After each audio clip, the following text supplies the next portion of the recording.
This video is going to look at the basics about the characteristics of living things. Understand that as scientists, we like to categorize stuff. Some organisms, like viruses, aren't considered living, and it's because they don't meet all of these characteristics. So let's take a look at them. The first characteristic we're going to talk about is that living things are based on a genetic code. What do I mean by a genetic code? Well, typically speaking, I'm talking about DNA. This is a 3D computer model of DNA. It's a double helix structure.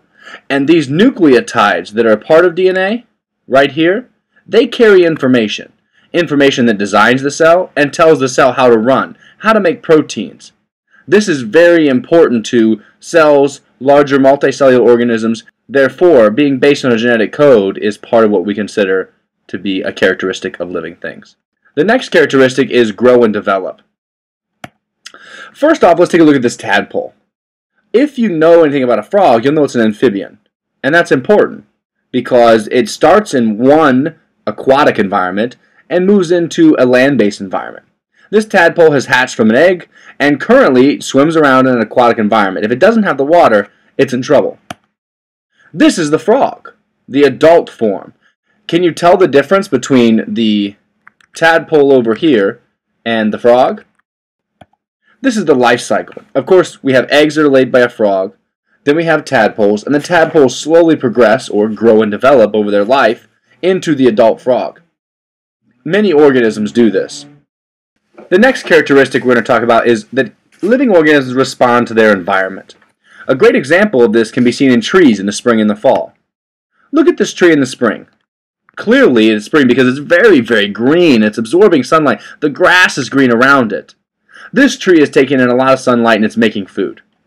What happens to a tree in the fall? Our deciduous trees that we have here in Indiana lose their leaves in the fall. That's because they're responding to their environment.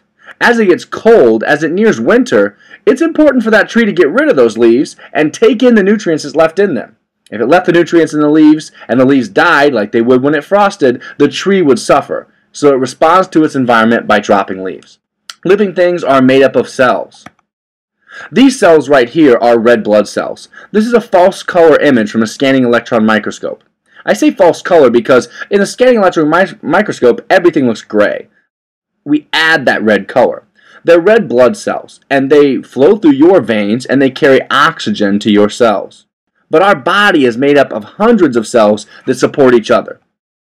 These are plant cells. You can see their cell wall, and you can even see their chloroplast structure that we'll talk about later.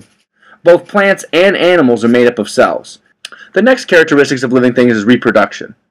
All organisms that we consider to be alive will reproduce themselves for the next generation.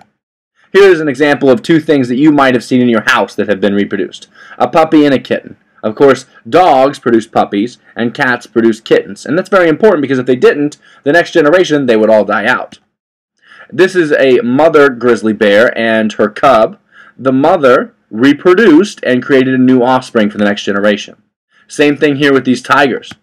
Same thing with the elephants. And here, you can even see bacteria doing it. These are rod-shaped bacteria. But if you notice, these two here are fused. That's because they haven't completely went through bacterial fission to where they get so large, like this one here, that eventually they simply just split into two. So even though bacteria reproduce asexually in many cases, we still consider that to produce offspring. Another characteristic of living things is they maintain their internal environment. Here is an infrared picture, which means it's looking at heat light instead of visual light. Can you tell the difference between the truck and the horse? How about the horse and the human?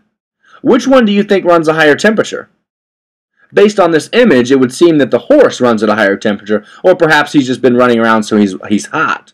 But that horse maintains its internal environment.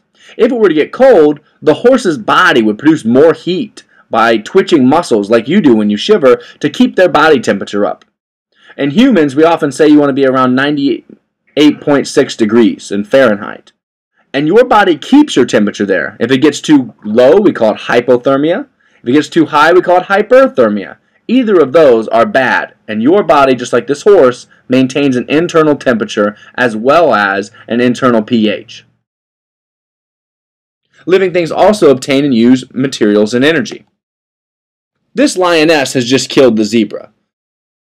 That's because she needs the zebra to live. If the lioness didn't eat animals, she would die of starvation.